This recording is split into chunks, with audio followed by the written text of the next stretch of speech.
Hello, Aiden here again, and starting off episode 3 here. So now that hopefully I've given everyone a bit of a better understanding about what the consequences of climate change are and some of the causes of it, in this episode I'm gonna go into ways that we are going to deal with the problems of climate change and help even prevent some of the problems of climate change. So one of the first things I want to get out of the way is describing the difference between adaptation and mitigation. Adaptation strategies are strategies that focus on changing either the way people live or the technology and resources they have access to help them deal with the changes that are going to come from climate change. The second type of strategy is mitigation, which focuses on reducing the actual effects of climate change and the intensity of the events that are happening because of it. Some example of adaptation strategies would be moving people from more vulnerable and affected areas to areas that won't experience the changes as harshly. Providing groups of people that may be in danger of lack of food or clean water with new technology, or even directly supplying them with resources, would be another way to adapt to the changes that are going to affect them. There are also infrastructure changes that can be made to the way people live to help them deal with things like rising sea level or rising temperatures, so that they don't have to fear flooding or things like heat stroke and drought. For mitigation, most of the focus is going to be on the energy sources we use, as well as the way we deal with the leftover outputs from the making of energy.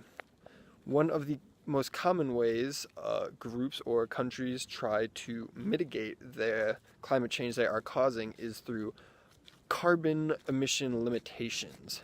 If the amount of carbon being emitted into the atmosphere is reduced, then the overall global warming processes will slow down and the impacts will not be as harsh.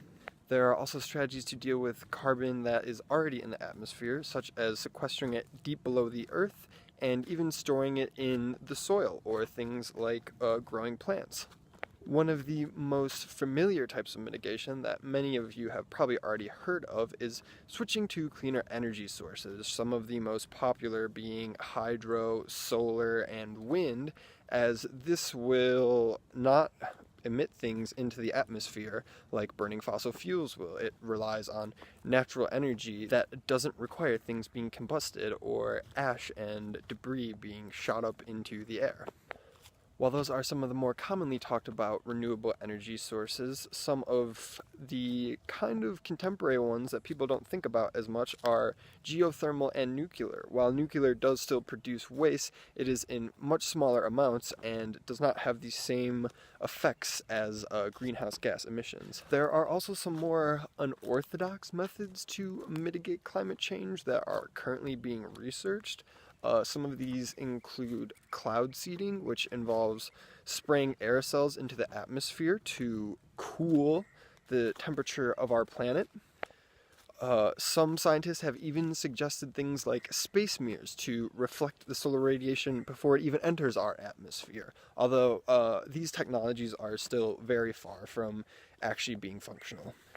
So I hope this episode was a little more of a bright and positive view instead of just talking about what's going wrong or why humans caused it.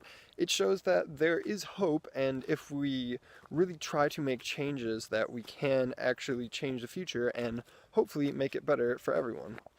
Remember to share your responses and thoughts, please. I would greatly appreciate it, and I will see you in the next episode.